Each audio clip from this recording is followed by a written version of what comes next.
if nobody shows up, it doesn't look good. I got to the end of the night, I go and open the freezer, I'm like, huh, Rita's gave me 4 big things of water ice, I forgot to put them out. Felt bad. Mike and Michelle do us a solid, they give us 4 big tubs of water ice. The Boy Scouts were supposed to deliver them. I gave it to Cape May, the Camp Cape May for the next day, so they were happy with it.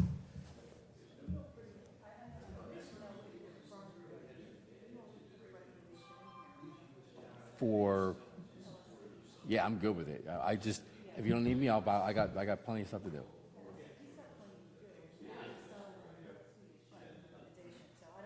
Do you need anything from me? Okay. My boss is here, so if he needs me, I'm in the other room. I always like to be attentive to whatever you guys need. Hi, Bob. 3X, right? 3X. 2X. 2X, 3X. 2X, all right. Maybe by next year. Listen, I got a little bit of poundage to lose, too, so. I gave Bob a shirt, and he's like, oh, that's too big. It's too tight. Okay. Anything you need, I'm in there. I'll just finish up my bills. Thank you. Perfect. Yeah, let me know. All right.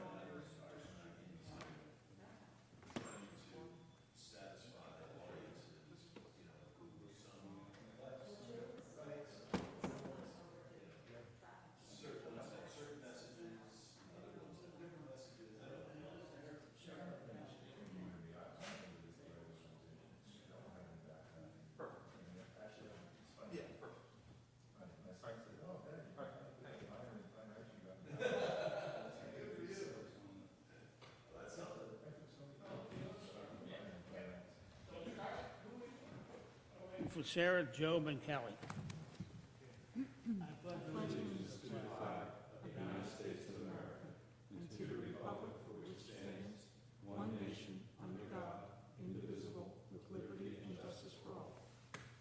As we speak, here comes Sarah. Okay. Scare that. Hi, Sarah. How you doing?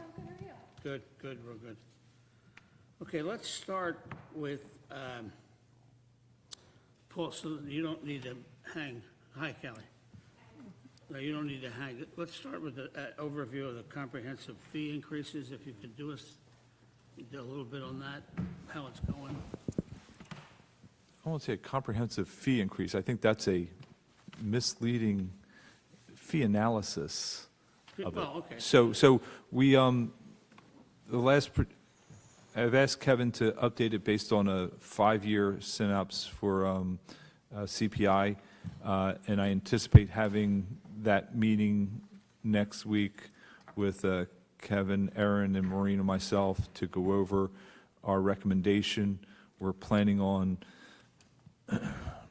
having a draft potentially for the August 20th council meeting to have a general discussion so that we can start with a ordinance introduction for September, so we have it done in time so that when we start communicating about renewals for next year, that we give all of our merchants sufficient time to know what the proposed fees for 2025 will be. Okay. This here, this is a spreadsheet that we had done a couple of years ago when we first looked at the overall effort to increase fees. What we tried to do with that, it's been updated to add a couple of fees that have been done since. Okay. Oh, okay. I was just talking about mercantile fees. So, I have a separate analysis that I presented to council on the planning and zoning board HPC fees. Right. So that's something different. That's separate. All right, so the 2 fees that we're actually looking at, I guess we can do 2 issues at one time, and that is, the first issue is the recommendation for changing the information on the form that would change the bedroom issue. And this is a 1-page recommendation sheet. Did you all get that? It's got recommendation 5A. You got another one? Okay. You can keep this. Yeah. And we- 5A, I think we talked about this at the last meeting. Yeah. Yeah, we're going to be looking at changing, collecting that additional information on the mercantiles for the rental registrations. Okay, I'm going to, just closing the circle, because that's Yep. what we'll send to council as a recommendation from the committee. And the other one is the one on low-speed vehicles, which Which, I think we talked about. right, and that, Also- right, and had a conversation with Paul, with Aaron, with Chief, with Chris Gillenschwartz. We will incorporate that into the 2025 analysis. It will be in similar vein to the mercantile license for a bike rental company, and those would be adjusted based on the analysis that's being done. So it will be current with regard to pricing, so, Now, that bike rental fee was $255. right. When we do the 2025 analysis, which is underway, that Kevin is doing, and we'll meet, we'll have a discussion on that, it will be adjusted for the five-year CPI, okay? And it's, And, one thing I was going to ask you about the mercantile cruise, is there anything in there for cleaning companies? This is becoming a big Yeah, business in there town. is. Is there? Okay. Yeah. yeah, there is, yeah. Yeah. And, That's part of how we're going to, when we look at it, we'll look, there's some other different, well, along with that, though, I wanted to say that I think cleaning companies should somehow, I don't know, the people they hire aren't always the most reputable, if you want to say it. And yeah, but I you think- could say that for I don't any know that employer. we could force them to check in with the police department, but Yeah, but They should do we be- do that for, do we do that for the restaurants on the mall? Do we do that for merchants at any other location and ask no, but them? they don't go into people's private homes. What, And then, a week later, things disappear, and, well, it's just, I know what you're saying, I've been around. But, listen, I remember when you had to register to work in this town. You get fingerprinted and photographed, because I did it. So, I know things have changed. but we're not going to go back, Well, I we're know, not going to things do have that. changed, believe me. Yeah. I may be old, but I still have some brain cells there. No, I don't what know. you're saying. You can't hear? Speak more, Well, Not me, Aaron. Mine I is- know what I'm doing. Testing, testing. you heard me? Yes. Okay, all right, okay. If, That's okay, And- thank you, but- Aaron. But it's not only just having the mic on, you got to get a little close and Yeah, because, personal, otherwise it doesn't get We do picked, it know doesn't that. pick up. I think it's only cleaning services based here in town, not cleaning services that come in from out of town that have a license. Same No, thing that, I with, mean, that's, same thing no, with- A lot of that's, them no. come out of town. I mean, I don't think that they have mercantile licenses. Well, I'm just telling you, I don't care what they do. There is a code, it's code 36, house cleaning services, catch. 310-16, it's $175. Right, But how so, do you get the people from out of town to come? Well, it's the same way as landscapers. Yeah. Landscapers that come, most landscapers don't live in town, but they all come in. I know, but when I was on the police department, we would check them out to see if they had a mercantile license.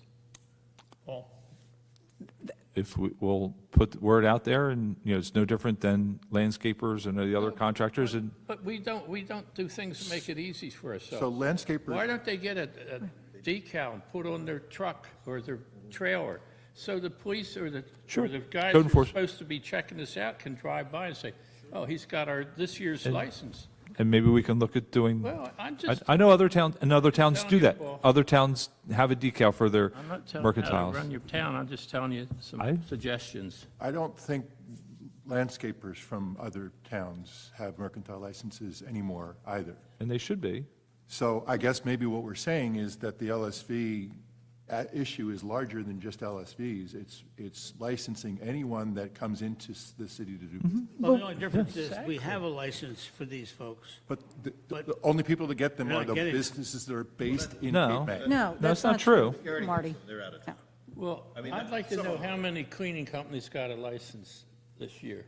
Some of them get it. But your point How is, many got them? I don't know. I- But there's so many that you're going to find that are just We did that. Joe that goes over and cleans 4 houses on a weekend, or, there's a lot of, I'll say, people that they just do it Yeah. on the side, that it's not truly, I mean, is it a business? Yeah, it's a business, but it's not a bona fide business that has a storefront and But not saying that they should not have a mercantile license. I agree, they probably But should. you would agree that every firm that does business in town is supposed to get a mercantile license? That is I true. wholeheartily agree with that. Yes. And I do agree that there's a lot of vendors that come into town that don't have licensing, and it's an issue that we're going to be addressing and having to work on increasing them, for sure. And I think having a decal is a good way to, from a quick glance, to be able to know, hey, if there's a landscaper driving through town, even if they're not on the job, but do they have a sticker or not? You know, if they don't have a sticker, maybe you follow them for a little bit and find out where they're going to pull in, and, you know, it's not, we're not a drive-through town. You know, if people are driving in town, we're at the end of the road here, so they're not driving through Cape May to get to somewhere else typically. There is one wrinkle too, and if I remember when we did this the first time, certain landscapers are licensed to use chemicals. They have a federal permit, I believe, which I think makes them exempt from local licensure. I'm not sure about that, but I think we came across that the last time we talked about this. We'll deal with that. We'll work, I mean, we're working on getting as many people that should be licensed. Okay, all right.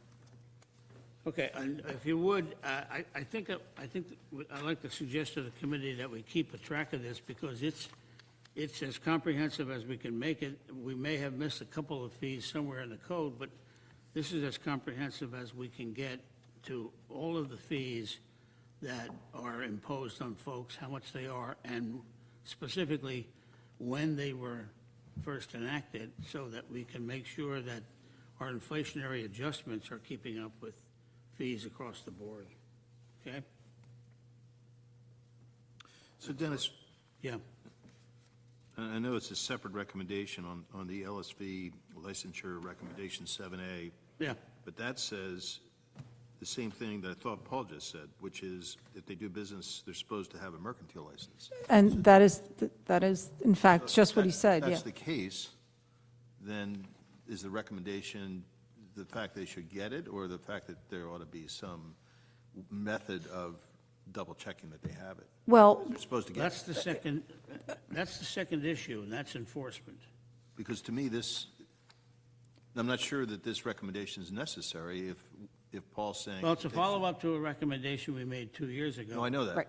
But that's the because I city- didn't think that they needed one. But the city has now recognized the fact that there does need to be an increased capacity to surveil and enforce traffic regulations, safety regulations. And I think we're ahead of the curve a little bit because of what happened in Wildwood 2 nights ago.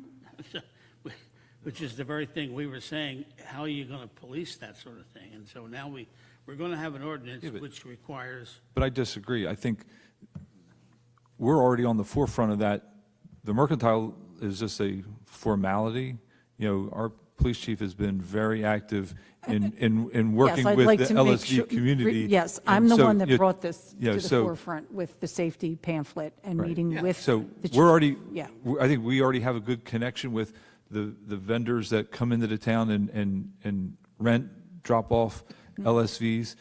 There have been very cooperative with the city in working with our safety advancements. You know, Maureen and Chief Ashall have a great pamphlet, stickers, and the outreach has been great.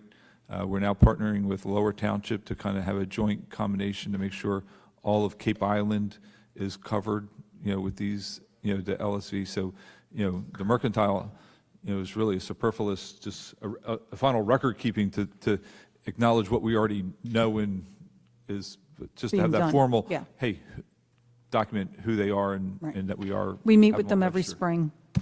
They're Yeah. extremely cooperative and more than willing to do everything, sharing with us their rental agreements and how they manage their businesses. So it's been a very good working relationship. and that's the carrot side of the equation. And that's the same goes for the bike rentals, you know, for bike safety. You know, they were working with our Chief Ashall and the bike safety, you know, BPAC All and right, stuff, let- so it's let's not a move problem. on. Well, wait a moment. Yeah, go ahead. Before you move on, I mean, I have the last year line by line of all the mercantile licenses, 4 landscapers. So we're illustrating that there is an opportunity, revenue opportunity for us to begin to reinforce the laws that already exist, that everybody in town should have a license. That's enforced. And if that list is accurate, it doesn't include some of the largest landscapers here in town. That's kind of what I was alluding to when I said a minute ago that what Maureen's done and what the city has done is the carrot approach to this whole thing. The city needs to be aware that there's a stick approach on the other side, and that's enforcement. And we've always talked about the need for enforcing things we ask the city to do, and if the city can or won't do them, then they're not worth the recommendations. So that's, I guess, end of speech. Let me ask you, let's go back to that residential rental ordinance for a minute, and let me ask Sarah, if you could review for the committee the stuff you found, because Sarah has spent the last month sort of counter-opposing real estate rentals licenses, particularly the large properties, against the rental basis of real estate companies. And she hasn't completed that work, but what she's found is pretty interesting, so if you can share that with us. So this was really just looking through 2.5 brokerages. There's about 550 properties in town. And I came across 22 properties that were 5 bedrooms and above that didn't have mercantile licenses. Move your mic closer. It's just, you hear from everyone all the time. You have to be Too far, okay. Thank you. You start that one again, I'm sorry. Sure, absolutely. So this was just combing through the properties found on 2.5 brokerages in town. This wasn't looking at Airbnb properties. This wasn't looking at VRBO properties.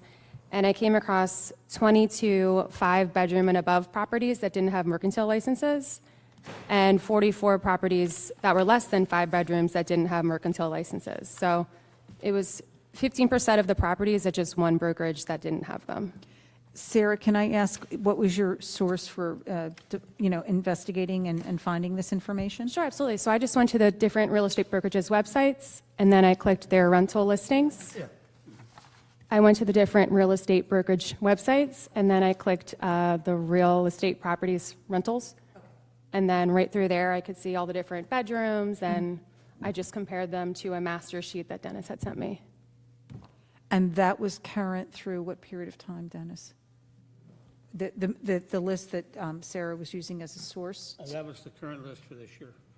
through the July period? Yeah, Okay. it was all the right. property records for the whole town. So there's a spreadsheet that's maintained with each property address in it that has applied for a mercantile license. Right. So that was what we. Yeah, I knew that Erin had said the last time we had the data that it was not complete, that she still had ones that were being followed up. Now, I'm certainly not suggesting that all of this is included in that, but I just was trying to make sure that when we were looking at Yep. what period of time it was, and if it was, in fact, completely up to date to the city's records, that's all. So I had followed it along in 2022 to follow it through the end of the year. There was virtually no change between August and the end of the year. Yeah, so I think this is a pretty clear indicator that there's lots of properties that aren't getting mercantile licenses. And because you only looked at 2 realtors, right? Yeah, half of another one. So 550 properties in total, and it was about 12% of what I looked at that didn't have. 12% that were advertising rentals and didn't have a mercantile license. Great work, thank you. Yeah, Yeah, it is absolutely, good and that's work. just And- the start.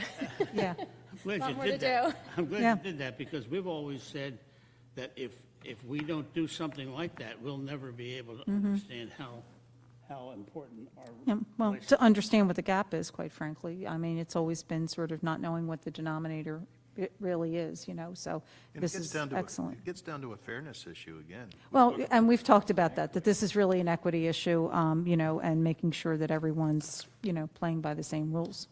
So, yeah, as I said, excellent work. It's very value added. Now, the next step after that, though, is what's the city going to do about that?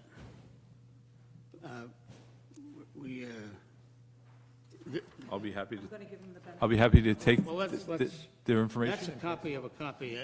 You can, pass along the actual. You had mentioned that you were having trouble, that's a Google document you were working with. Right, it's a Google Sheets document.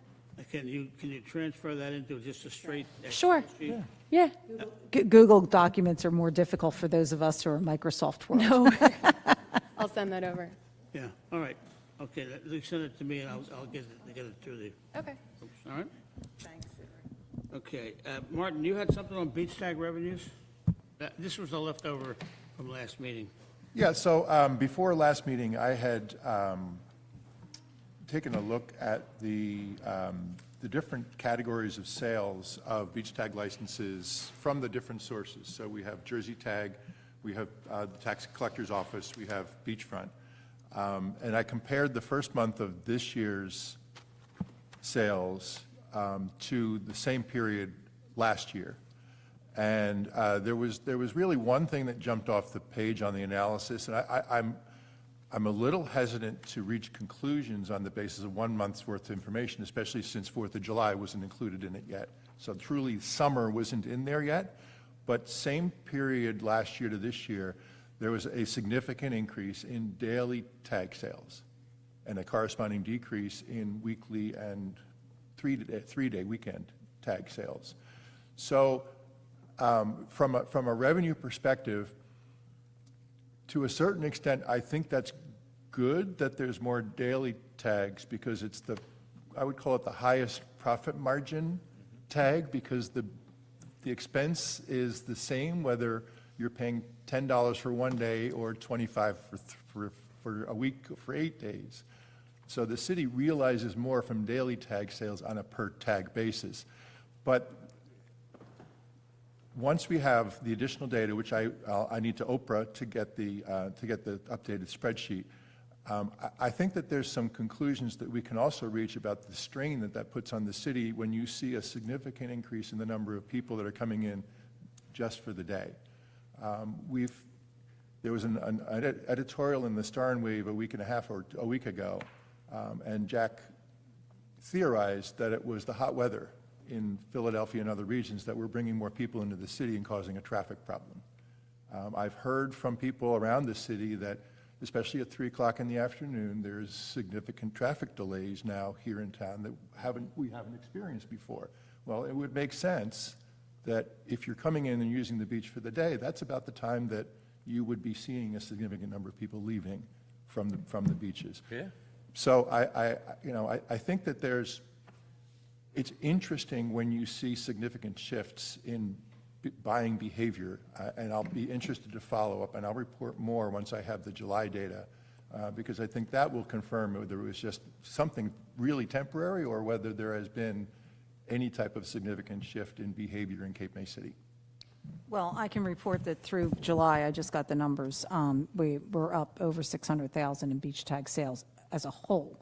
It doesn't break it down at this point in time into the categorizations, but overall, sales are up. So prices were up 25%. Yeah, Okay, so and some of it is attributed to that, But if you also look at the number of tags are up too. So. yeah. the overall, because of the number of daily tags, yes. So when you're buying 2 daily tags versus a week's tag, the city recognizes slightly less revenue, but you sell more tags. So and I'm not really talking about the number of tags. And revenue is virtually assured to be up because of the fact that we did increase the tag prices to be more reflective of market. We were trailing market. What I'm saying is that if there's a shift in behavior of the people that are coming to Cape May, it has a ripple effect. And until we really know what's really happening, we can't really try to predict that ripple effect. I don't think it was the hot weather. I think there are probably other factors. And I think it's important information to understand what we're trying to do is drive revenue. And from a revenue perspective, daily tags are a good thing. It's the highest, like I said, it's the highest margin tag. But it could impact, for example, occupancy taxes. It probably has a positive impact on parking. So there's when a pebble falls into the water, it sends the ripples out, and we don't yet know what the ripples are. I think your concern before, Martin, was that occupancy is going to be down because people come. It's actually not. I have the occupancy numbers through July, and it's up, and It's so is up. parking. Occupancy is up Yep. from last year? Yep. So right now, that's a good thing. Yeah, it's good on That was all, the concern before. in all the major categories at this point. Well, let's say, And commercial tag sales are up. Yes, commercial tag sales are So, up so, significantly. so you'll, Yep. with that being up, you're going to see some declines in the number of 3 days and weekly sales, especially when you itemize some of the different, when you look at where some of the commercial tags were bought, and you look at the corresponding sales on those beaches that are out front of them, the weekly and 3 days are down on A those, little on bit. those beaches. They're down a little bit. They're not down, but the daily tag sales are up The dailies are up, but- significantly. yes. So that's something that's happening, and we don't know what it means yet. And I will just say, from a traffic standpoint, on a daily perspective for the last year during the summer, the traffic going home in the afternoon has not changed. It's the same this year as it was last year. So I wouldn't say that there's any change in the driving characteristics. Do you go out West Cape this May? year? Yeah. Traffic leaving West Cape May at 4:35 is I'm saying definitely worse. leaving Cape May it's the same as it was last year as this year. I'm just telling you that I disagree. If you take the West Cape. I mean, yesterday was tremendaly worse on all three Because the places. rain, you too. you rain. bring this up, Paul, I mean, But I mean, I don't, that's you know, anecdotal, and, well, yeah, but Martin's the one who brought it No, up, see- not, I didn't bring it up. I'm just saying, I'm just noting, there's not a significant difference from last year to this year of the traffic leaving the city. So you're able to Some measure people- traffic leaving the city, Paul? You're able to measure Well, that? I drive home every day. Oh, you do it, so yours is anecdotal as well, right? Yes. Okay, I just, So we could spend a lot of time on this. What I would like, Factual. wait a minute, hold on. It's not anecdotal, it's factual. going to make a comment. I think what we need to do here at this point is what this committee has done for the last 4 years, and that is to get some data, and let's take a look at it and see if there's trends and issues that may be arising in that data. So we'd like to have the city share all the data you just talked about in terms of occupancy and beach tag. When we get towards the end of the season, we'll share that, for sure. well, that's a good report, though, for July. It sounds like July was great. Well, that'd be great, so, but we don't know. Would be The terrific. other thing we don't know is, the whole business of traffic is an anecdotal response. Everybody's got an opinion about traffic. The city hasn't done a traffic study in 25 years. Well, Paul, are these? So wait a minute, Bob. All right, go ahead.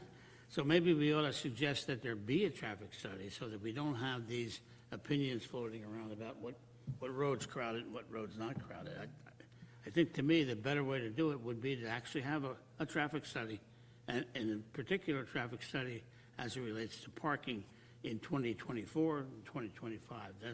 The studies that the master plan has looked at are all 25 to 30 years old. Traffic study's not going to show parking. A traffic study's only going to show the traffic moving in and out of the city. If you commission the study, they will. And we already probably doing it because we have the radar signs that we have, that the city has up, collects traffic data. So I I was can going to get that recommend data. that we have, Get that data? yeah, something to count the cars going out of town and, yes. Can I make Yes. a comment? Why don't we wait until we get the seasonal data, take a look at the daily numbers versus what the daily numbers were last year, apples to apples comparison. We've heard some anecdotal comments made that people are choosing not necessarily to rent in Cape May because of the expense and the cost, and that they're seeing more people renting off-island. Again, it's anecdotal.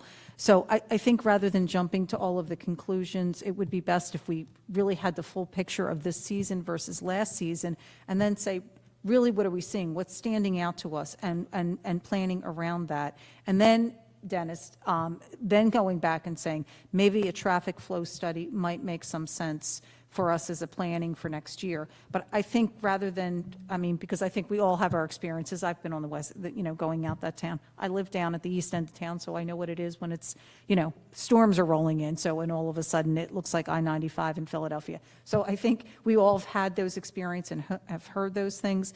But I'd rather look at the numbers and then try and draw our conclusions from there. So. That's kind of what I said. Yeah, I guess the numbering. Yeah, I'm We not need sure. a- I don't know that we need to wait till November, though, to do the analysis. I think that, July would be very telling because it would be half of the summer. So the July data is basically completed at this stage, and I'm working with Kevin to be able to take care of that. Well, let's look at it this way. The thing I was going to say to the meeting today was that we're going to be going to a bi-monthly meeting. We're going to meet every other month for the coming generation.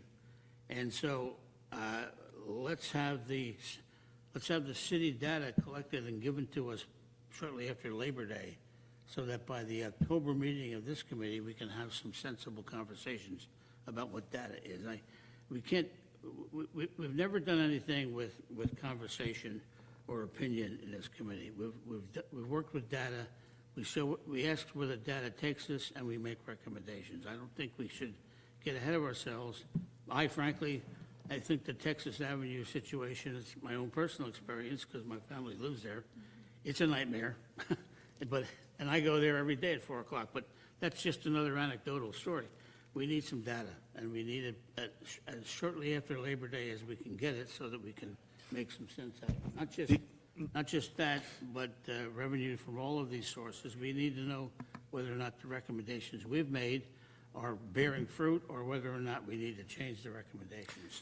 The only thing I'd say, Maureen, to your suggestion, is that if you think about it, when you're talking about a traffic study, counting cars, I'm thinking Counting Crows, that's a band, but anyway, counting cars. You're too old to know what that. I know what Counting Crows is, but counting cars, if you wait until and not do anything for the remainder of the summer, and you think about it, you're probably then looking at 2 more years, because you're going to want to do the counting cars next year, and then you want to do it again the following year in order to compare. So if you start at least counting cars the second part of August, or the last week, or through Labor Day, at least you have a data, to talk about data, you'd have a data point that Yeah, you, and Paul earlier, indicated that he has- a year earlier than you would otherwise.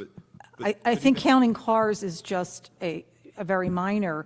A traffic study is much more robust and bigger. Well, But I think there is some data that's available, I think, now. Is that correct, Paul? whatever data is Some, available. but It's limited. it's still limited, because data, it depends on what you're looking at the data for and what you're needing the data for. If you're looking for true data of who's coming in and off the island itself, you'd have to do counters at both bridges.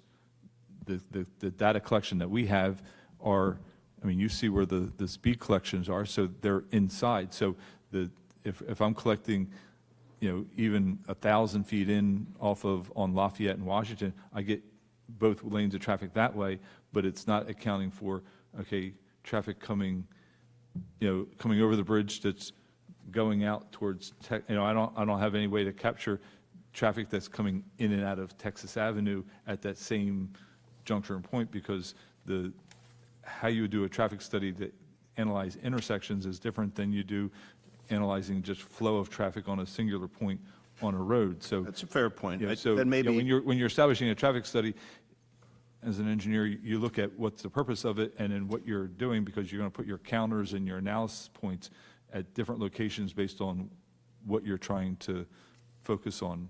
so maybe instead, a determination is at least made earlier in the process as to what we might want to capture and why, right? At least, And that's why you're saying would happen this year, because That's a practical reality, and I'm not suggesting that traffic is the result of daily beach tag sales. All I'm saying is, we've seen a significant shift in buying behavior, and the earlier that we can start to think about the impact of that on the city, the better the response the city can put in place to recognize, is it temporary, is it permanent?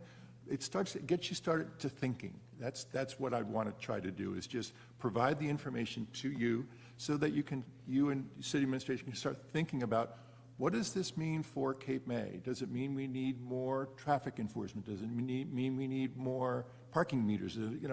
What is the response if we're seeing a change in buying behavior? Well, let me back that down just a minute, Martin. We don't want to get too far ahead of our charge. We need to establish, first of all, what data we need to completely understand the revenue aspects of the city. Yeah, what is studying? And what money is coming in, what sources of revenue are there that are not coming in, and why not, and why can't we do something about it? And then the second charge of the committee is to examine whether or not the revenue is appropriated properly and that services are provided to support the continued growth of that revenue. That's what our mission is. I don't want to get too far ahead of that because I don't think it's our charge. I think we need to do that. But what we're talking about parking studies, we need to make a nexus between parking studies and revenue and budget appropriations. I think that's a discussion we can't have until we see some data. That's a fair point. Does the city collect any cell phone data, any aggregate cell phone data? No. So we use in Old City a product called Placer AI. It's a 30 million cell phone panel. And what we use it for is to tell us how many residents we have, how many visitors we have, where they came from. And so it's not a traffic study in the sense of how many vehicles are moving past a certain intersection, or more importantly, how many are circulating around the mall or on the beach. But it'll tell you spending habits because they have access to credit card data. And so to Martin's point, when you're thinking about who's coming in for the day, you can actually track that. You don't necessarily know which bridge they're coming over, but you could know what the quantity is, and it might reinforce some of that data. The other thing I wanted to add on that point about the day tags, I don't know if anyone saw the Airbnb news this week. Now, it's not necessarily applicable here, but there was Airbnb stock is tanking in part because they're getting fewer rentals, but shorter lead times, which is suggesting that people are making their decisions to come down to go anywhere later. Like, oh, next week I have a day off, maybe I'll come down. So if they're just coming down for a night, they might be buying 2 tags, which would still support the idea that the revenue is still coming in on stays. But was that data from I'll say the Jersey Shore type data? No, Or that's global. So I think I would say Cape May and the Jersey Shore trend is probably different than I'll say the global Airbnb market. Yeah, but To I'm an some degree. Airbnb host too, and I have fewer rentals this year, and they're short. Like, I just got a request this week for 2 weeks from now, which is really unusual. Yeah. We're And seeing a Joe, lot of last-minute pickups at Congress Hall as well. Like, we're not sold out for next week yet, but we will be. But we will sell out. Yeah, Joe, that tracks what I learned from Airbnb versus the market for VRBOs. For a longer period of time, they've been specializing in 2- and 3-day rentals, whereas Airbnb was always pushing the weekly rentals. Now it's been shifting back. Everybody's doing 2- and 3-day rentals through the market. And it's not just Cape May. It is happening in Cape May, by the way, and it's happening nationwide. It's a trend that we ought to be looking at, especially with respect to occupancy tax. And how much. But it is hard to do short-day rentals at the shore because it's hard to find the cleaning services to Yeah, come in a and lot of service a lot of people don't those even want to be bothered midweek. with it. It's very hard to find midweek or the Yeah. off Saturday or Sunday cleaning services. It's impossible. Yeah, What? It's almost impossible. right. Yeah. So A lot of I'll just add people the won't Placer even- data is not expensive for a Turned quarter over square. the Same day. That was the other problem. Yeah. So the Placer data is not expensive. It's increasing in price because it's becoming more popular, but for us, an annual subscription is $8,000. We're about a quarter square mile, so Cape May's a little bit bigger and probably would be a little bit more expensive, but it's a bigger budget. But you need to have someone in-house who can look at it and analyze it, and I don't know that there's capacity for that. This is why you're on the committee, Joe, because that issue you suggested, tell us more about that program, that data collection program. I've heard about it. So if you imagine Old City, Philadelphia, it's a tourist destination, right? We get Independence Hall and the Liberty Bell, and we want to know that we also have office buildings. So what we've seen over time is while our residential population has doubled in the last 10 years, our employee population has bottomed out. They've also changed the definition of employee. The way it works is anyone ever use location services on your phone, you might be in this thing. I use it I used a map to get down here to get around this crash, which was not successful. But 30 million phones, and they have an algorithm, and they calculate out who's coming, and they have demographics, age, gender, race, et cetera. So you really get a snapshot of who's there and trends over time, along with spending capacity. They also have the similar programs you can get through the credit card companies too, that they can do aggregate data just from aggregate credit card purchasing. And there's wicked technology, because we've done the parking meter apps as well, so everybody's using their phone for the parking meter apps. That's a great way of collecting data that really is accurate when it comes to who's in town and what they're doing and where they're spending. Do they aggregate the data and deliver it to you, Job, or is it something that you have a decision support analyst in-house who works through it? All of the above. So first of all, it's aggregate, right? So you can't see that your phone, Job's phone, Yeah, is at this yeah. location Right. at a certain point. And it's anonymized. And then we have someone in-house who can read it.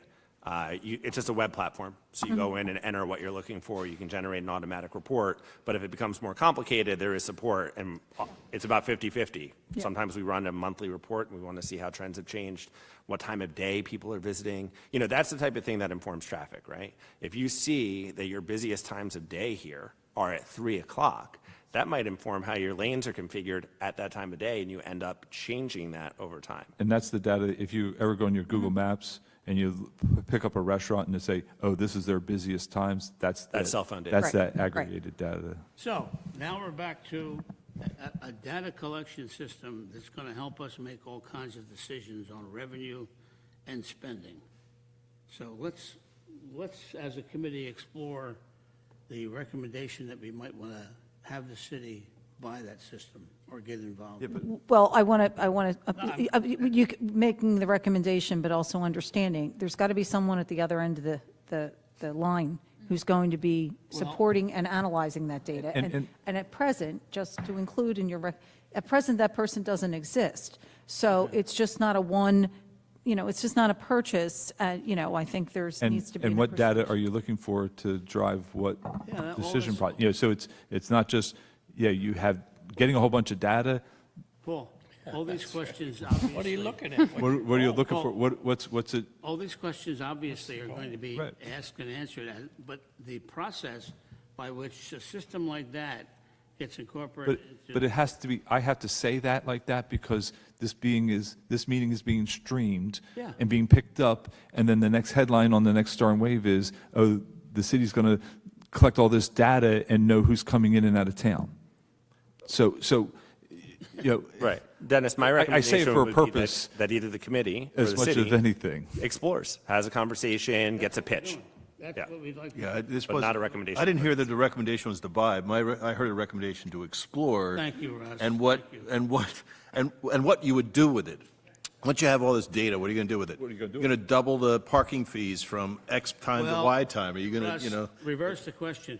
What data do you think you want? And let that. well, either way, Either way, it's it it's works. explore is the key word for the Star and Wave, not, And you know. it's a question we anybody else always listening ask, what's the data? Well, and that's why I did the exercise, okay, is to recognize the shift in buying behavior. Now we have to start thinking about what does that mean for the city of Cape May? We don't have to solve that today, but we can start thinking about, well, maybe we should be doing more strategy work and building somebody into the budget for next year that's equipped to be able to do that. Whatever the outcomes are, when you see a significant change, you can expect that there will be other changes that follow it. We don't know what they are, and that's all I was trying to say. But just looking at some of the weekly data, the last 3 weeks, overall revenue has actually been less than last year. So whereas July, we were very, very robust, the last 3 weeks, and a lot of that, we've had some bad weather days on key, like Fourth of July Sunday, that Sunday was a killer. It rained, so nobody picked up their weekly tags. But then when you look at, so that weekend was a real low point for weekly tags, but then the following Monday, everybody came in and bought all their weekly tags because they weren't going out to a tagger on a pouring rain day. So it's, so some of the, early data was very robust, but some of the last couple of weeks. Yeah, but when it have been rains, So sometimes one way we're doing moderate business, for the one way we're doing business differently this year is, Hold it. Let's- Yes, and I agree. So I had conversations with Jody at the MAC, and his early numbers, they were really low because they were all up on the beach because we had good weather.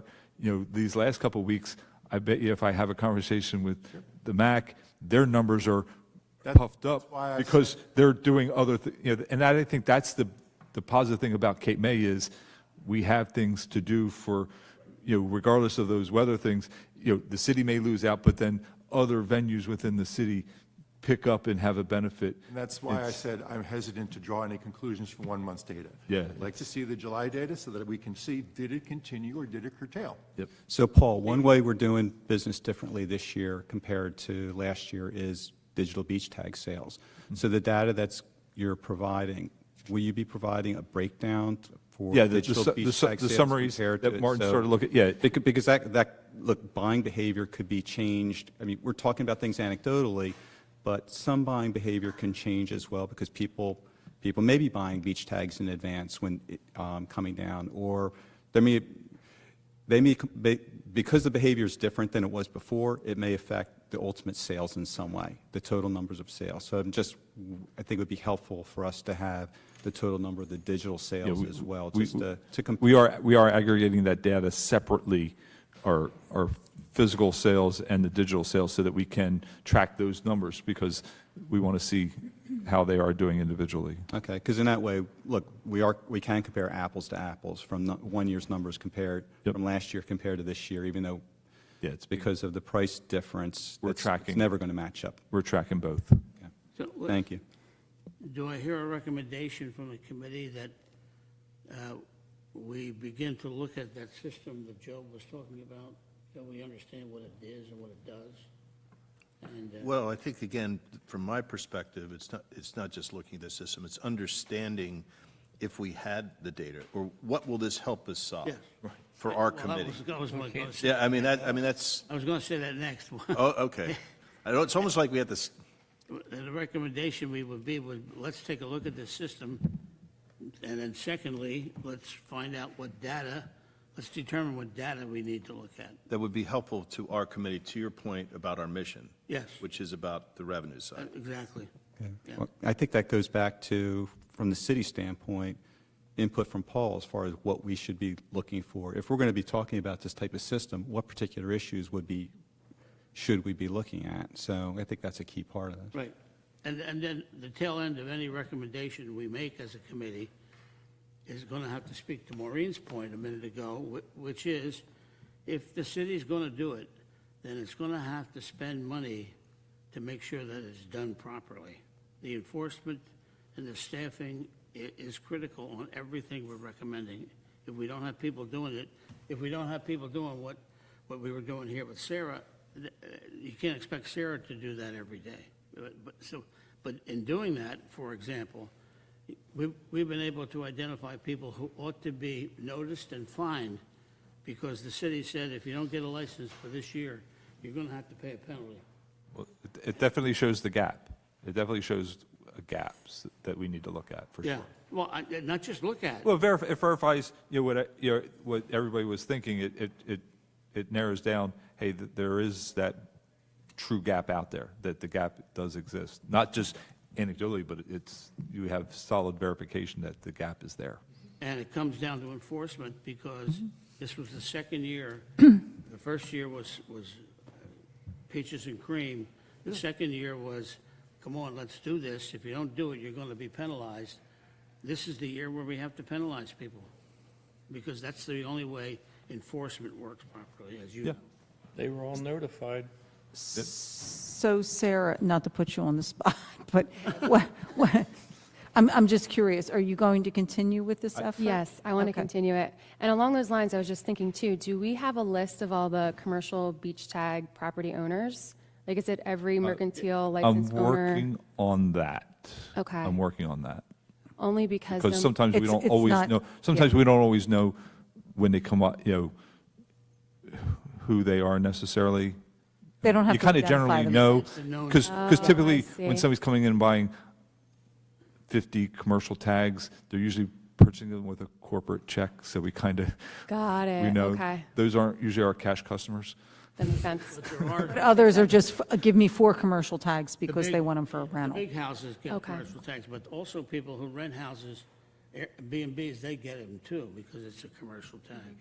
So. Are they but it's a supposed to no-universe. have We know them? Who has them?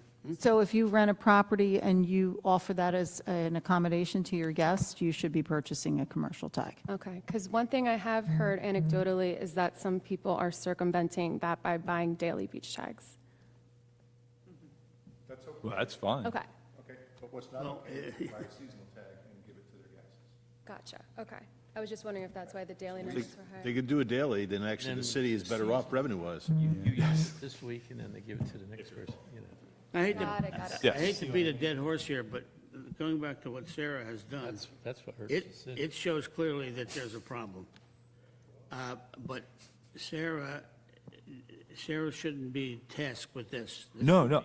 I mean, personally, I think you've given enough data to show that the true gap is there. I'm going to probably catch up with Martin on some of those other companies and look at how we can be more proactive on the city standpoint. So You to can- that extent, I think, I find it mean, you fascinating. do it. I'm in real I'm not estate, saying so I not find to, it but I'm just saying, fascinating. what you did was great to at least, hey, that is a true verification of the data gap Right. that we're missing. Well, even what Martin said with the landscaping, if there really are only 4 firms, I mean, I've already talked to code enforcement regarding that issue, so we're working on a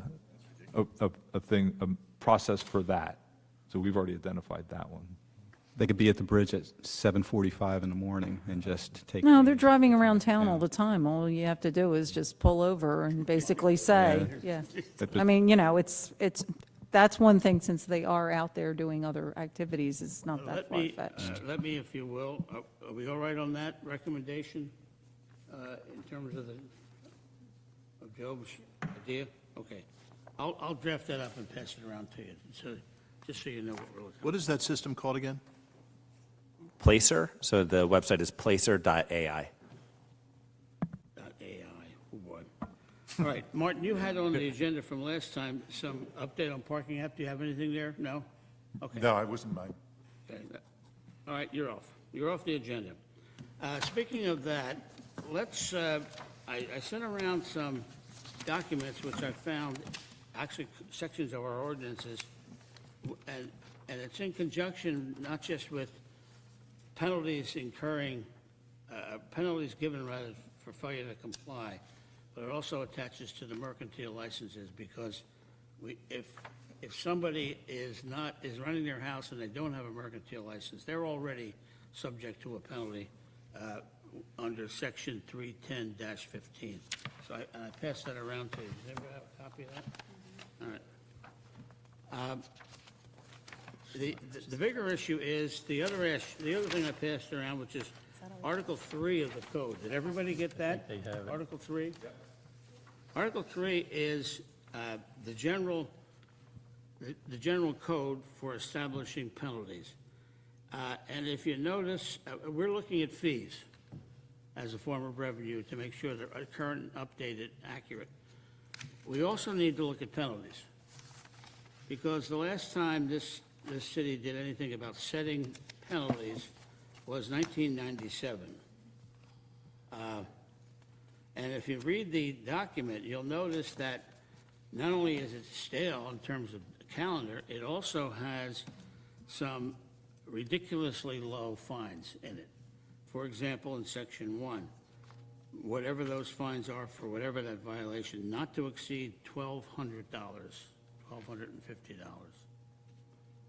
City might want to consider looking at that in terms of a enforcement tool, that if somebody does something that's going to be subject to a fine of a lot more than $1,250, they may not do that.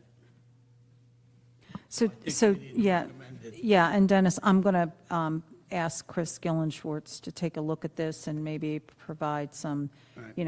analysis compared to other municipalities in the area. So Well, I yeah. make the recommendation, but I'm also going to take it one step further and Well, ask Chris to start we looking. can talk to Chris, but. Yeah. But there are several, and the second one is a fine not to exceed $100. So one of the things that he's going to want to look at, we'll need to look at, is there may be other statutes that limit the maximum penalty for municipal offenses as well. Actually, Steve, other parts of the code have set their own fees. In other words, this is the boilerplate. for penalties, this section. But other sections are permitted by code to make their own fees. So there are, some- like, for example, the mercantile license fee, if you look at it, it's actually, where is it? Did I have that? They give that away. Oh, there it is, okay. The mercantile license penalties is a lot stiffer than the 1997 section, because it says that if you don't get a mercantile license and you're convicted of a violation of that, the fine is not less than $100, and every day that you're in violation is $100. So that's a tougher penalty, and that's the penalty that the folks that Sarah's found are exposed to. So we're really talking about actually doing something about enforcing these codes in order to encourage everybody to comply with them. Well, keep in mind, we're talking about the threat of a fine, because ultimately, look, the fine gets paid in one of several manners. One, somebody gets issued a summons, and they just summarily decide to pay the fine. Yeah. On the other hand, they decide that they're not going to summarily pay it. They think that they have some type of defense, and they decide that they want to litigate that instead. If they decide to litigate that instead, they take it to trial. And even if they take it to trial, ultimately, the penalty is going to be determined by the judge. And the judge has parameters as far as to consider whether to impose a fine. But for instance, the statute that we're just looking at right now, it sets a fine of $100, but also states that the judge had discretion to impose no fine whatsoever. Cases resolve in a number of different ways. Some cases, even after a summons is issued, look, considering what is our goal ultimately, not to collect money, not to collect revenue, but for compliance. Right, exactly. Right? So hopefully just the threat that somebody could be charged, that they're subject to a penalty, ultimately that's what we, if they're not complying just because they're because they're doing the right thing, at least they have that to consider. People are going to fight a matter more so, or if people do decide to fight it, it's not really, they're not going to be discouraged as much by the fine. They're going to be discouraged by the fact that they have to go retain an attorney. Right. They're going to be discouraged by the fact that they have to spend their time going to court. Those act as much as deterrence as any other factor, including the penalties. So we can talk about the penalties, but my assessment is whatever's stated within the code ultimately, and it may be appropriate to update the penalties, certain penalties, but I don't think it's going to have any type of real impact on compliance. It should be whether there's a second and third offense too built into it. That would, if they. I think some of these provisions do include that. If it's a second offense, as far as how the sentence is supposed to be imposed, and perhaps one of the greater, say, penalty provisions in here is ongoing offenses. It gives the opportunity that each day that somebody's in violation of the ordinance, they consider each day to be an additional violation of the ordinance. So the penalty can pile up. Yeah.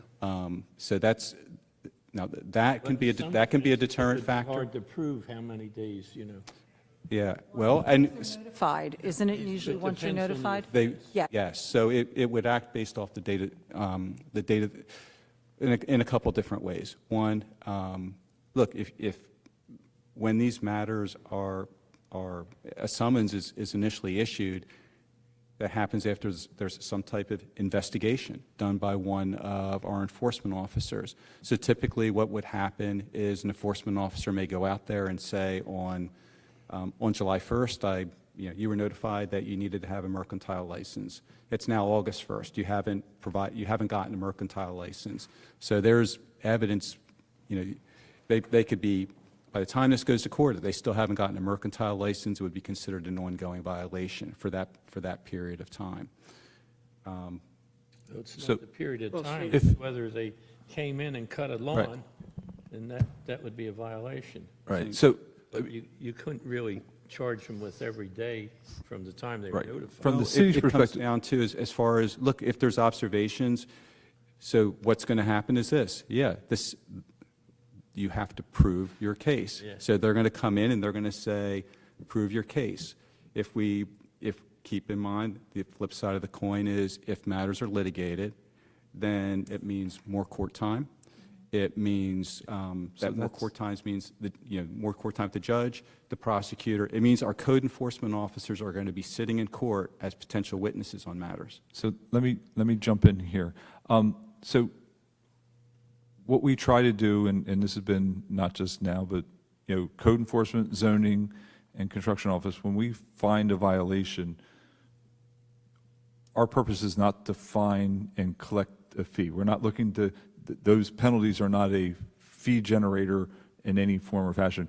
We want to get compliance from whoever's doing the thing. So, earlier this year, Coach Forbes was like, oh man, I could go down to court and figure out and talk to the prosecutor on how to prosecute this, because they hadn't, in the last 2 years, they hadn't really taken somebody to court because they've always tried to work with their residents and property owners to gain compliance. And because that's the ultimate goal. Well, summonses, that's the avenue of last resort. It is. I You know, mean, and anyway, obviously, we do some summonses, but typically by the time they get the court scheduled, they're usually getting compliance. So I think we have a pretty good resident base that understands that, works with our code enforcement officers and zoning officer. And, if a violations come up or a stop work order is given, they've come in and complied, which I think that's what we want. We're not, I get a lot of people that say, oh, you got to hit them with the fine to make them, we're not looking to fine residents. We're looking for compliance. But Paul, And let me say this, you can't always be Mr. Nice Guy. And if you find one of these things that she's been working on, and you fine them, the word's going to spread real fast, and everybody's going to get in line, believe me. So you can be Mr. Nice Guy all that you want, but it's like, But trust me, a lot of times they don't, like when the construction office goes down there and puts that red sticker down there, they it get, gets around. they get into compliance pretty quick. Yeah, that's what I'm saying. But I totally agree, sometimes, but, Write them up. if you could definitely email me this list so I can, code enforcement's going to have some work next. I don't think anybody, I hope, I don't mean to speak for everybody in the committee, I don't think the purpose of this committee is to try to figure out a way to get penalties out of people. No. We want to make sure that it's fair and equitable for everybody, and those people that aren't paying Yeah. need to pay. But we also want to make sure that the penalties, Fees. In line. and I think it is good to look at the penalties, because you want to make sure that the penalties are stiff enough to make, that's the stick that we have is, okay, you're not going to comply, well, and we do that continuing, we do write those violations up, this is, you're getting a violation today, but every day that this is still not abated is another fine. So they write those summonses in that way so that it is, if it's $500 today, But they do it. they write them up that way, and that's how they get their attention to get compliance. I don't think they do it too often, Paul, I'm sorry. And I Paul, disagree now with we're, you. now we're back. I'm not to saying that the- we have to do it again and again, but that's Now what we're they back to do. the reason I brought this issue up, and that is the value of fines and penalties Mm-hmm. in terms of compliance, number one. And number two, some lawyer needs to look at these documents to make sure that the 1997 structure of fines is still appropriate or does it need to be changed? Is it helping enforcement? It And is. frankly, nobody in the city has looked at that since 1997. It's been there and it's been there. So the recommendation I would like the committee to consider is that basically the code book needs to be scrubbed with respect to fines and penalties to make sure that they're current and effective.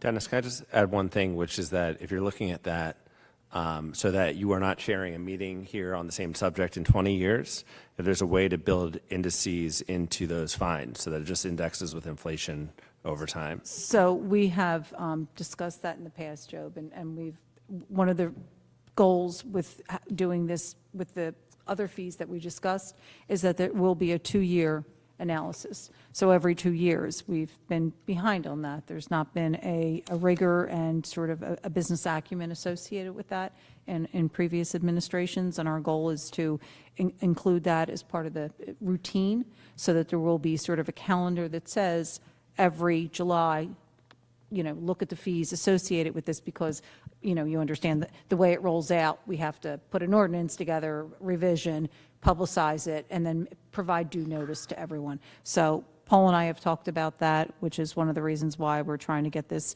up and running, so that there's just plenty of notification for 2025, but that it's on a calendar. And there are other things in the city that are now on a calendar like that to take a look at. So yes, you're absolutely right that, some of these things have sort of lay afoul for a long period of time. I think that's great, and I think that ongoing analysis is great, and might be better as a starting position to say, it's going up with inflation, we're going to do the analysis to make sure that it's going up with inflation is still good, so you don't have to go deal with the legislation every 2 years.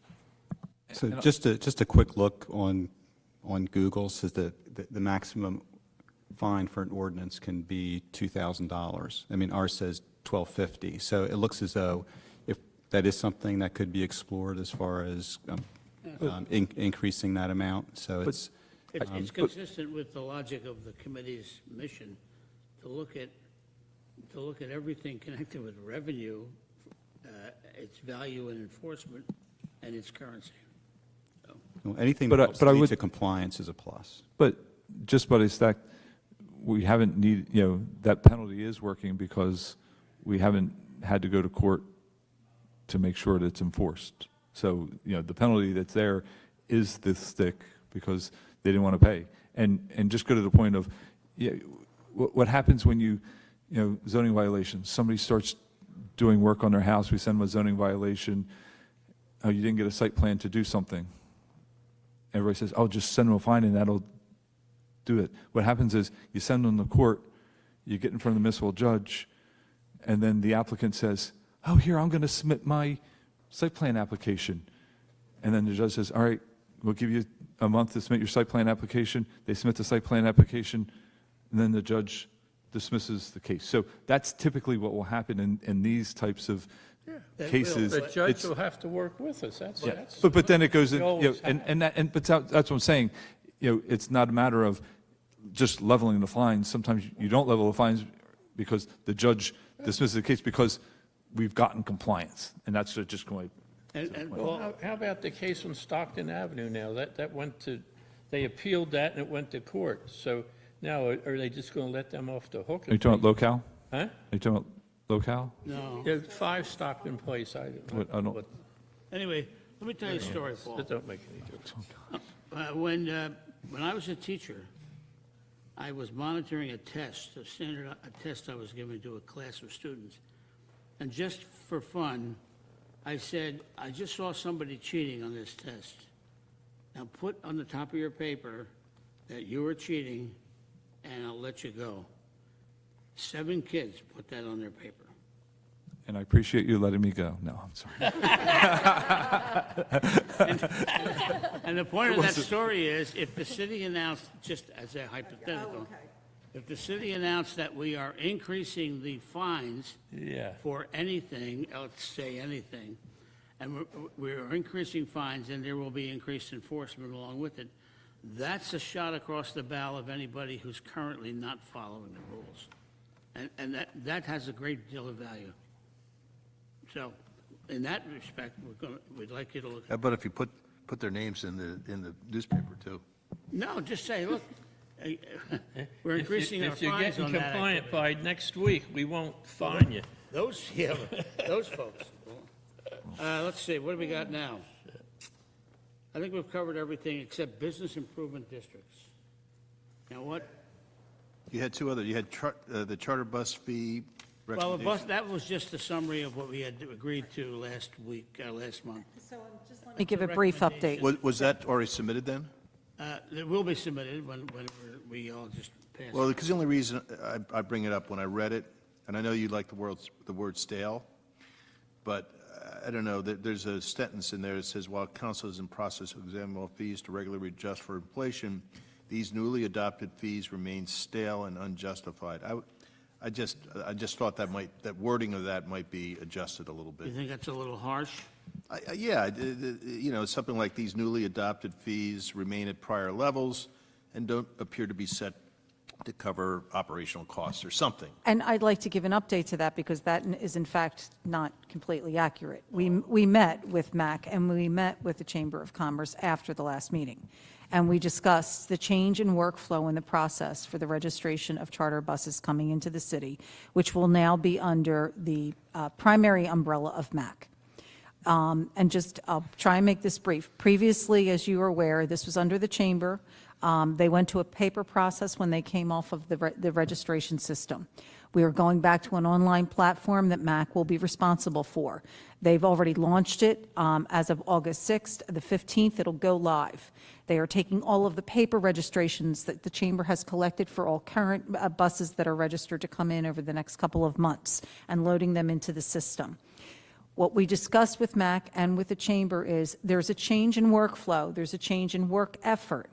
There's a cost that MAC will now incur for the subscription fee. So we're giving them a couple of months to settle all of that out. We've also identified that if a bus comes in and doesn't have a permit, they have put a process in place that they can immediately scan a QR code at the Welcome Center and then go and pick up their permit at MAC before they venture on their way. So from the conclusion of that meeting, it's a very tight communication plan that's been established. What we really need to have them shake out is the exact costs, because these costs are going to be changing. The chambers, there's a decrease in personnel expenses associated with a work effort that was manual, and now there's an online program, and we need to figure that out. Sometime around November is when we agreed we'd sit down with them and take a look at it. I want to footnote something else from the feedback that they gave us. We are one of only 2 municipalities that charge for charter buses, and they were opposed to any suggestion that we needed to increase those. They have found through their efforts, and they are the marketing arm for these, and going out to trade shows, that they have heard from a lot of vendors, bus vendors and others, that they would no longer want to come here if they saw a continued increase in charter bus permits. And so, in all fairness to them, this is their business, and what we just need to make sure is they're comfortable that they're covering the expenses through this effort. So I would say making the recommendation is fine. I just want you to, the parties to know that the Chamber and MAC are both comfortable with the arrangement that's been made, and we're allowing them to come back in November and to give us the feedback on how the expenses fall. Does that make sense? And at this point, there's no direct cost to the city to operate this program. So this is not a revenue source for the city, nor a revenue, we don't incur any costs for this process. So, it's really, this is something that MAC and the Chamber are providing a service for the city. What Paul's saying is really not the issue that Russ is raising. Russ is raising simply a reference in this document to the fact that when the city council adopted a resolution setting fees, those fees were virtually the same as they were in 2009. That's what the word stale means. Yeah, but that has an implication. Yeah. They're the same. Let me finish. And the other point we had discussed at this meeting was that there was no clear calculus by which the fees that were adopted in 2009 and readopted in 2024, there was no calculus for what that dollar represented. The issue that we raised as the Mtrac is you can't be charging a fee, plugging a number from somebody's notebook without explaining what the fee is buying. When MAC, and we're not involved in anything that you were talking about. That discussion is with the city and with the MAC and the bus people. This recommendation simply says that when you set the bus fee, set it on a known calculus for how much your cost you're covering by the fee. That's what, I'm sorry if I didn't make that point clear enough. That's exactly what they will be doing. They will be calculating their personnel costs, the cost for the subscription for this new platform, and in their work effort. And when they come back in November, they're going to say, we know the chamber shared with us their financials. Now MAC will have a new set, and we will sit and look at that and have the discussion with them. Are you comfortable with how the money is flowing and that you're covering your expenses Well, then we shouldn't- associated? then Can I, recommendation- sorry, I'm just going to interject. This is really helpful information. I'm curious about, obviously, so many of the charter buses that come in are destined for MAC destinations, but there are a number that come in for other tourism activities, and some of that is growing. So I'm curious about how that would be organized. Right now, we organize with Well, the chamber. There- Yeah. The MAC, just because MAC is hosting it, doesn't mean that they're not doing just the tour permits for MAC events. They're Sure. doing the bus permits for all buses coming into the city. So, and they're tracking that. So it's not, Even the wedding? So, yes. They are just acting as the conduit for all buses coming in, They're and hosting the program. they're hosting the program.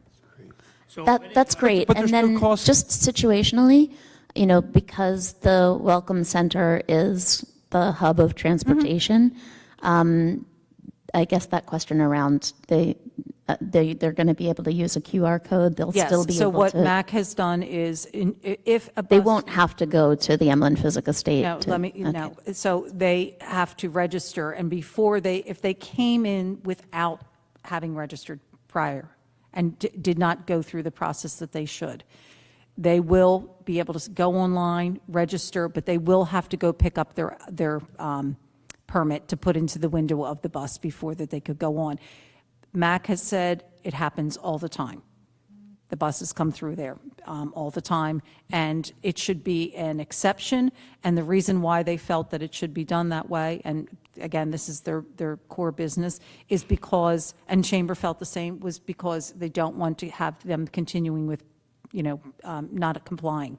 And so this was a way to force the companies to make sure that they were registering in advance.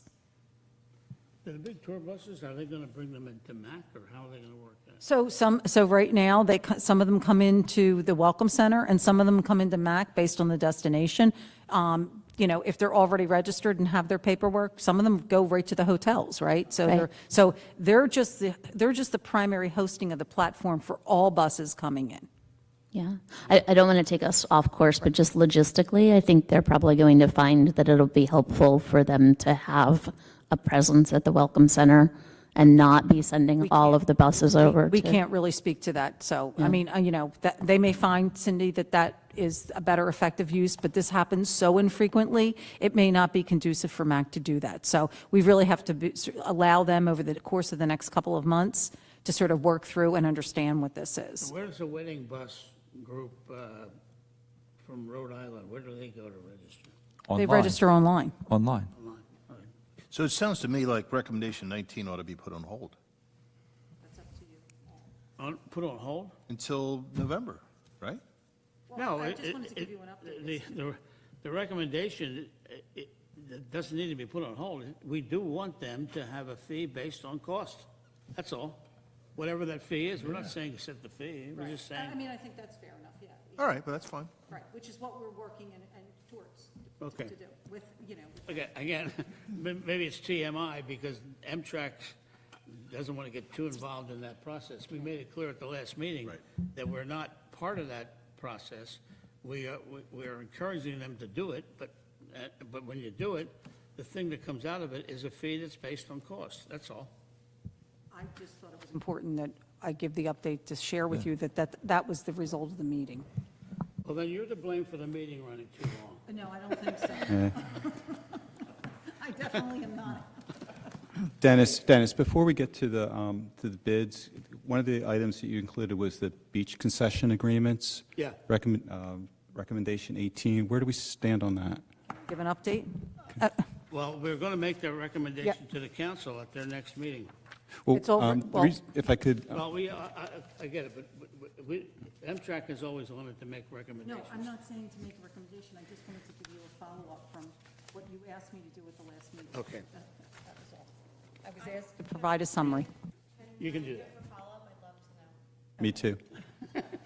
So at the last meeting, I was asked to follow up on a number of items that were discussed at this meeting regarding Okay, beach concessions. It went from making sure that all of the vendors who have beach concessions are complying with the contracts, and that they were identified, and the services that they were doing. There was a couple of hotels identified that needed to be looked at with regard to the fact that they didn't have what people thought to have a beach concession. Those details were provided in the email. And the following was the recommendation that an overall, more broader analysis of beaches and additional concessions that could be considered during the next bid process. That information was sent in an email to Paul, to Chris Gillenschwartz, and to the mayor, just to say this was a discussion at Mtrac. Chris has all of that information. The bids are opening up in 2025, so all of that information will be part and parcel. Some of the other discussions that we had as to whether or not some of the vendors could do what they were doing were discussed. I would say in brief, I don't really want to get into those discussions publicly, but all is good, is probably how I would surmise it.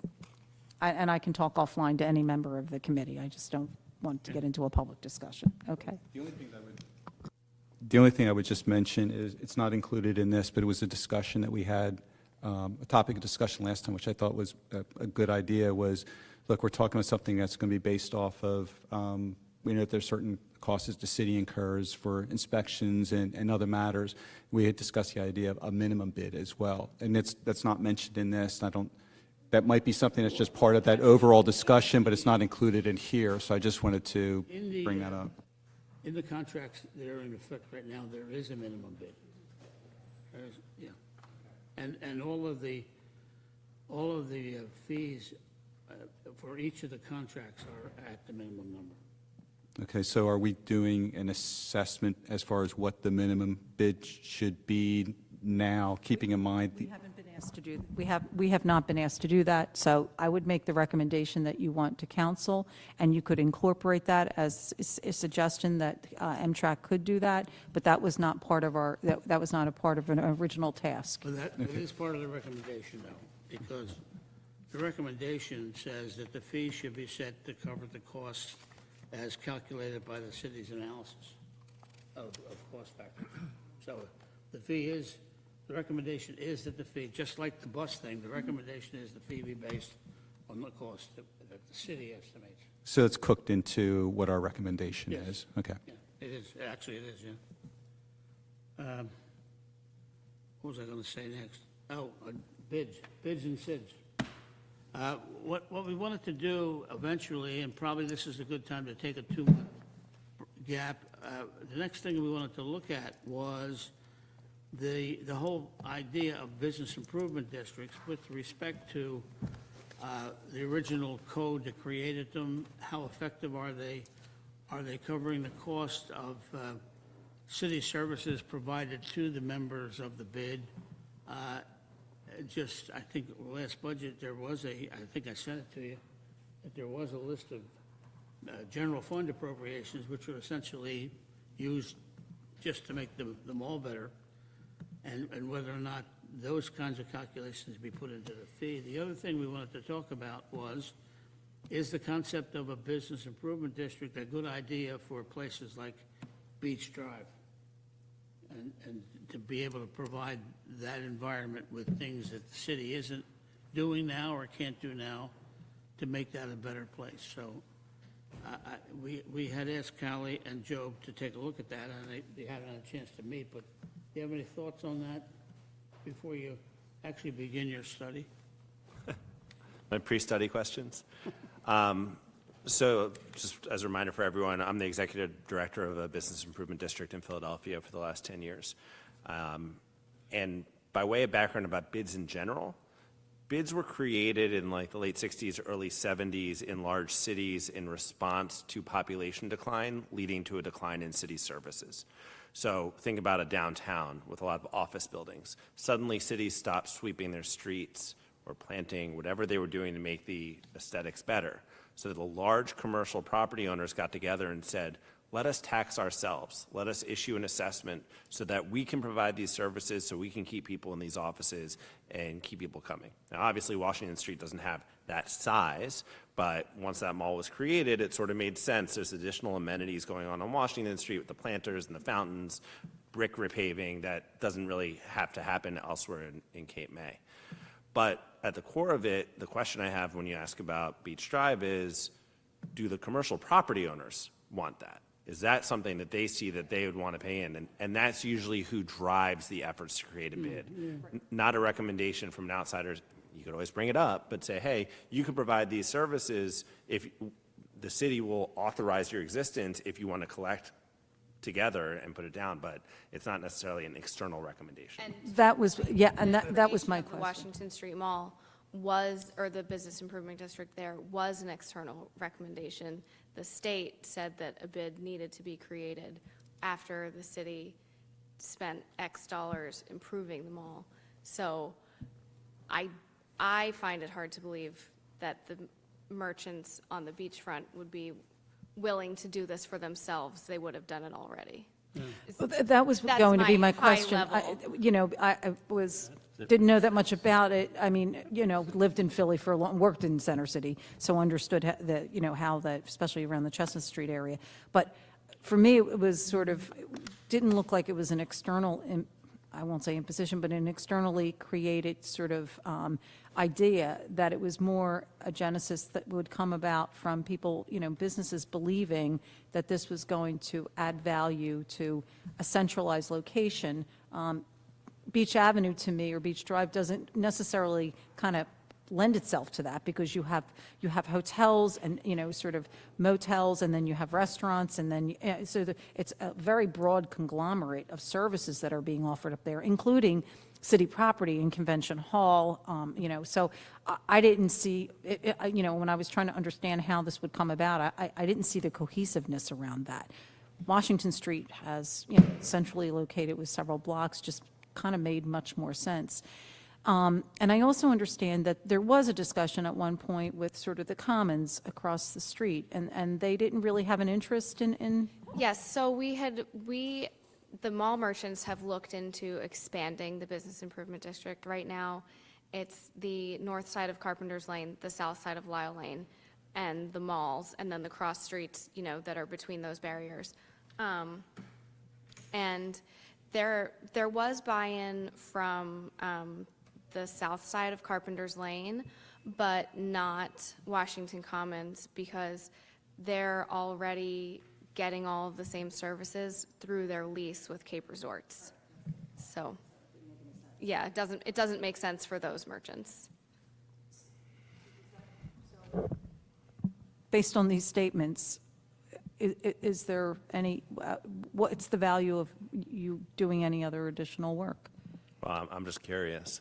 Okay, okay. But There you I go. would just say, that was sort of my prelude to what bids do, but And we go back, then we got the original premise, which we can discuss, and that is, does the entire ordinance that creates the mall and the capture of resources from the mall versus the expenditure of general fund services, does that need to be looked at? Are the things that the city's paying for, should they be included in the mall bid?